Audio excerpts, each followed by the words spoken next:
ಆತ್ಮೀಯ ಪ್ರೇಕ್ಷಕರೇ, ಚಿತ್ತಾರಕ್ಕೆ ಸ್ವಾಗತ. ಕಳೆದ 2.5 ವರ್ಷದಿಂದ ಪ್ರಶಾಂತ್ ನೀಲ್ ನಿರ್ದೇಶನದ ಸಲಾರ್ ಚಿತ್ರಕ್ಕಾಗಿ ಪ್ರೇಕ್ಷಕ ಕಾದಿದ್ದು. ಕೆಜಿಎಫ್ ಆದ್ಮೇಲೆ ಪ್ರಶಾಂತ್ ನೀಲ್ ಏನ್ ಮಾಡ್ತಾರೆ ಅನ್ನೋ ಕುತೂಹಲ ಎಲ್ಲರಲ್ಲೂ ಇತ್ತು. ಆದ್ರೆ ಆ ಎಲ್ಲ ಕುತೂಹಲಕ್ಕೆ ಈಗ ತೆರೆ ಬಿದ್ದಿದೆ. ಸಿನಿಮಾದ ಟ್ರೈಲರ್ ನೋಡ್ಕೊಂಡು ಇದು ಉಗ್ರಂ ಚಿತ್ರದ ರಿಮೇಕ್ ಅನ್ಕೊಂಡವರಿಗೆ ಭಾರಿ ನಿರಾಸೆ ಆಗುತ್ತೆ. ಯಾಕಂದ್ರೆ ಉಗ್ರಂ ಸಿನಿಮಾಗೂ ಪ್ರಶಾಂತ್ ನೀಲ್ ಮಾಡಿರೋ ಸಲಾರ್ ಅನ್ನೋ ಅದ್ಭುತಕ್ಕೂ ಯಾವ ರೀತಿಯೋ ಸಂಬಂಧವಿಲ್ಲ. ಇನ್ನು ಸಲಾರ್ ಚಿತ್ರದ ವಿಷಯಕ್ಕೆ ಬರೋದಾದ್ರೆ, ಈ ಸಿನಿಮಾವನ್ನ ಪ್ರೇಕ್ಷಕ ಪ್ರಭಾಸ್ ಮೇಲಿನ ನಿರೀಕ್ಷೆಗಿಂತ ಪ್ರಶಾಂತ್ ಮೇಲೆ ನಿರೀಕ್ಷೆ ಇಟ್ಕೊಂಡು ಥಿಯೇಟರ್ಗೆ ಬಂದಿದ್ದಾನೆ. ಯಾಕಂದ್ರೆ ಪ್ರಭಾಸ್ ಅವರ ಹಿಂದಿನ ಸಿನಿಮಾ ಗಮನಿಸಿದ್ರೆ ಅಷ್ಟೇನು ವರ್ಕೌಟ್ ಆಗಿರ್ಲಿಲ್ಲ. ಆದ್ರೆ ಕೆಜಿಎಫ್ ಆದ್ಮೇಲೆ ಪ್ರಶಾಂತ್ ನೀಲ್ ಬಗ್ಗೆ ಉತ್ತಮವಾದ ಅಭಿಪ್ರಾಯವಿತ್ತು. ಸಿನಿಮಾದ ನಾಯಕ ಪ್ರಭಾಸ್ ಸಿಕ್ಕಾಪಟ್ಟೆ ಖಾರ ತಿಂದು ಖಾರ ಡೈಲಾಗ್ ಏನು ಹೊಡೆಯಲ್ಲ. ಆದ್ರೆ ಪ್ರೇಕ್ಷಕ ಅರ್ಗಿಸಿಕೊಳ್ಳಲಾಗಂತ ಸಾಕತ್ ಬಿಲ್ಡ್ ಫೈಟ್ ಗಳನ್ನ ಮಾಡ್ತಾರೆ. ಇದಕ್ಕೆ ಪ್ರಶಾಂತ್ ನವರ ನಶೆಯೇ ಕಾರಣ ಇರಬಹುದೇನೋ. ಸಿನಿಮಾದ ಕೊನೆಯಲ್ಲಿ ಪ್ರಶಾಂತ್ ನೀಲ್ ಅವರು ಸಲಾರ್ 2 ಬಗ್ಗೆ ಅನೌನ್ಸ್ ಮಾಡಿದ್ದಾರೆ. ಇದಕ್ಕೆ ಈಗಲೇ ಪ್ರೇಕ್ಷಕ ಸ್ವಲ್ಪ ಖಾರ ತಿನ್ನ ಅಭ್ಯಾಸ ಮಾಡೋದು ಒಳ್ಳೇದು ಅನ್ಸುತ್ತೆ. ಇನ್ನು ಸಿನಿಮಾದ ಮೇಕಿಂಗ್ ನೋಡಿದ್ರೆ ಹೊಂಬಾಳೆ ಅಂತ ಬ್ಯಾನರ್ನ ಸಂಸ್ಥೆಗಳು ಯಾಕೆ ಬೇಕು ಅನ್ನೋದು ನಮಗೆ ಅರ್ಥ ಆಗುತ್ತೆ. ಯಾಕಂದ್ರೆ ಮೇಕಿಂಗ್ ಅಂತೂ ಅದ್ಭುತವಾಗಿ ಮೂಡಿ ಬಂದಿದೆ. ಪ್ರಭಾಸ್ ಡಾರ್ಲಿಂಗ್ ಅಭಿಮಾನಿಗಳು ಒಂದೇ ದಿನ 3 ಶೋ ಸಿನಿಮಾ ನೋಡಿದ್ರು ತಪ್ಪಿಲ್ಲ.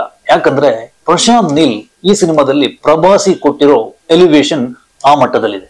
ಸಿನಿಮಾಟೋಗ್ರಫಿ ಹೇಳೋದಾದ್ರೆ, ಭುವನ್ ಗೌಡ್ ಅವರು ಕೆಜಿಎಫ್ ಗುಂಗಿನಿಂದ ಹೊರಬಂದು ಒಂದು ಡಿಫರೆಂಟ್ ಆದ ಅಪ್ರೋಚ್ ಅನ್ನ ಸಲಾರ್ ಕೊಟ್ಟಿದ್ದಾರೆ. ಇನ್ನು back ground music Ravi Basrur ಅವರ ಕೆಲಸ ನೋಡಿದ್ರೆ ಕೆಜಿಎಫ್ ಗೆ ಇವರೇನ ಮ್ಯೂಸಿಕ್ ಮಾಡೋದು ಅನ್ಸುತ್ತೆ. ಅಷ್ಟೊಂದು ಡಿಫರೆಂಟ್ ಆಗಿ ಸಲಾರ್ನ ಒಂದು ಬೇರೆ ಲೋಕವನ್ನ ಕಟ್ಟಿಕೊಡಲ್ಲಿ ತುಂಬಾ ಕೆಲಸ ಮಾಡಿದ್ದಾರೆ. ಆದ್ರೆ ರವಿ ಬಸ್ರು ಅವರ ಮ್ಯೂಸಿಕ್ ಅಲ್ಲಿ ಅಲ್ಲಲ್ಲಿ ಸ್ವಲ್ಪ ಸೈಲೆನ್ಸ್ ಬೇಕು ಅಂತ ಅನ್ಸುತ್ತೆ. ಇನ್ನು ಚಿತ್ರದ ಹೈಲೈಟ್ ಸಿನಿಮಾದ ಸೆಟ್ ವರ್ಕ್ಗಳು. ಸಿನಿಮಾದಲ್ಲಿ ಸಾಕಷ್ಟು ಸೆಟ್ ವರ್ಕ್ಗಳು ಇದ್ರು ಎಲ್ಲೂ ಇದು ಅನ್ರಿಯಲ್ ಅನ್ಸಲ್ಲ, ತುಂಬಾ ರಿಯಲ್ ಆಗಿ ಮಾಡಿದ್ದಾರೆ. ಇನ್ನು ಸಿನಿಮಾದ ಪ್ರಶಾಂತ್ ನೀಲ್ ಅವರ ಸ್ಕ್ರೀನ್ ಪ್ಲೇ ವಿಷಯಕ್ಕೆ ಬರೋದಾದ್ರೆ, ಎಲ್ಲಿ ಸ್ವಲ್ಪ ಬೋರ್ ಅನ್ಸುತ್ತೋ ಅವಾಗ ಒಂದು ಇಂಟ್ರೆಸ್ಟಿಂಗ್ ಟ್ವಿಸ್ಟ್ ಕೊಟ್ಟು ಪ್ರೇಕ್ಷಕ ಮತ್ತೆ ಸಿನಿಮಾದೊಳಗೆ ಬರುವಂತ ತಾಕತ್ತು ಪ್ರಶಾಂತ್ ನೀಲ್ಗಿದೆ. ಅದನ್ನ ಇಲ್ಲಿ ತುಂಬಾ ಚೆನ್ನಾಗಿ ಮಾಡಿದ್ದಾರೆ. ಇನ್ನು ಆಕ್ಷನ್ ವಿಷಯಕ್ಕೆ ಬರೋದಾದ್ರೆ, ಆಕ್ಷನ್ ಸೀಕ್ವೆನ್ಸ್ ಗಳನ್ನ ಅದ್ಭುತವಾಗಿ ಕಂಪೋಸ್ ಮಾಡಿದ್ದಾರೆ. ಪ್ರಭಾಸ್ ಆಕ್ಷನ್ ಮಾಡ್ತಾರೆ ಇದೇನೆ ಅನ್ಸಲ್ಲ, ಅಷ್ಟು ನೀಟಾಗಿ ಅವ್ರು ಇರೋದೇ ಹಾಗೆ ಅನ್ನೋ ತರ ಫೈಟ್ ಸೀನ್ ಅಲ್ಲಿ ಪರ್ಫಾರ್ಮೆನ್ಸ್ ಮಾಡಿದ್ದಾರೆ. ಪರ್ಫಾರ್ಮೆನ್ಸ್ ವಿಚಾರಕ್ಕೆ ಬರೋದಾದ್ರೆ, ಪ್ರಭಾಸ್ ಮತ್ತು ಪೃಥ್ವಿರಾಜ್ ಇಬ್ರು ಪೈಪೋಟಿಗೆ ಬಿದ್ದು ಆಕ್ಟ್ ಮಾಡಿದ್ದಾರೆ. ಶ್ರುತಿ ಹಾಸನ್ ಅವರ ಪಾತ್ರ ನೋಡಿದ್ರೆ ಪಾಪ ಪಾರ್ಟ್ 2 ಅಲ್ಲಿ ಸ್ವಲ್ಪ ಕೆಲಸ ಸಿಗಬಹುದೇನೋ ಅಂತ ಅನ್ಸುತ್ತೆ. ಇನ್ನು ನಮ್ಮವರೇ ಆದ ನವೀನ್ ಶಂಕರ್, ಪ್ರಮೋದ್ ಸಿಕ್ಕ ಅವಕಾಶವನ್ನು ಅದ್ಭುತವಾಗಿ ಬಳಸ್ಕೊಂಡಿದ್ದಾರೆ. ಇವರ ಪಾತ್ರಗಳನ್ನು ನೋಡಿದ್ರೆ ಸಲಾರ್ 2 ನಲ್ಲಿ ಇವರಿಗೆ ಉತ್ತಮ ಪಾತ್ರ ಸಿಗಬಹುದನ್ನ ಭರವಸೆ ನಮಗೆ ಮೂಡುತ್ತೆ. ಸಿನಿಮಾದ ಪ್ರಚಾರದ ವಿಷಯಕ್ಕೆ ಬರೋದಾದ್ರೆ, ಸಿನಿಮಾ ತಂಡ ಪ್ರಚಾರದಲ್ಲಿ ಅಷ್ಟೊಂದು ಆಸಕ್ತಿ ವಹಿಸಿಲ್ಲ. ಆದರೆ ಡಾರ್ಲಿಂಗ್ ನ ಅಭಿಮಾನಿಗಳು ಪ್ರಮೋಟರ್ ಆಗಿ ಕನ್ವರ್ಟ್ ಆಗಿದೆ. ಇದೇ ಪ್ರಚಾರದ ವಿಷಯದಲ್ಲಿ ಸಿನಿಮಾಕ್ಕೆ ಅತಿ ದೊಡ್ಡ ಶಕ್ತಿಯಾಗಿದೆ. ಸಲಾರ್ ಅನ್ನೋದು ಕನ್ನಡದ್ದೇ ಸಿನಿಮಾ, ಈ ನೆಲದ ಸಿನಿಮಾ. ಯಾಕಂದ್ರೆ ಇಲ್ಲಿನ ನಿರ್ಮಾಣ ಸಂಸ್ಥೆ ಇದನ್ನು ನಿರ್ಮಾಣ ಮಾಡಿದ್ದೆ, ಮತ್ತೆ ಇಲ್ಲಿನ ಪ್ರತಿಭೆಗಳೇ ಸೇರ್ಕೊಂಡು ಈ ಸಿನಿಮಾ ನಿರ್ಮಾಣ ಆಗಿದೆ.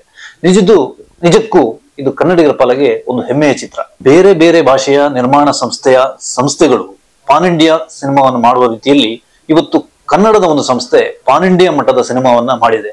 ಇದು ನಿಜಕ್ಕೂ ಕನ್ನಡದ ಪಾಲಿಗೆ ಒಂದು ಉತ್ತಮ ಬೆಳವಣಿಗೆ ಅಂತ ಹೇಳಬಹುದು. ಒಟ್ಟಿನಲ್ಲಿ ಕನ್ನಡಿಗರ ಇಂಥ ಒಂದು ಪ್ರಯತ್ನಕ್ಕಾಗಿ ಇಡೀ ಪ್ರಪಂಚ ಕಾಯ್ತಾ ಇದೆ. ಅದಕ್ಕೆ ಪ್ರಶಾಂತ್ ನೀಲ್ ಮತ್ತು ತಂಡ ಉತ್ತಮ ಉತ್ತರವನ್ನ ಕೊಟ್ಟಿದೆ. ಕೊನೆಯದಾಗಿ ಸಿನಿಮಾವನ್ನ ಬಣ್ಣದ ಲೋಕ ಅಂತಾರೆ, ಆದ್ರೆ ಪ್ರಶಾಂತ್ ನೀಲ್ ಇದನ್ನ ಬಣ್ಣವಿಲ್ಲದ ಲೋಕ ಅಂತ ನಿರೂಪಿಸಿ ಈ ಒಂದು ಉತ್ತಮವಾದ ಪ್ರಯತ್ನವನ್ನ ಈಗಲೇ ನೀವು ಥಿಯೇಟರ್ಗೆ ಹೋಗಿ ನೋಡಿ.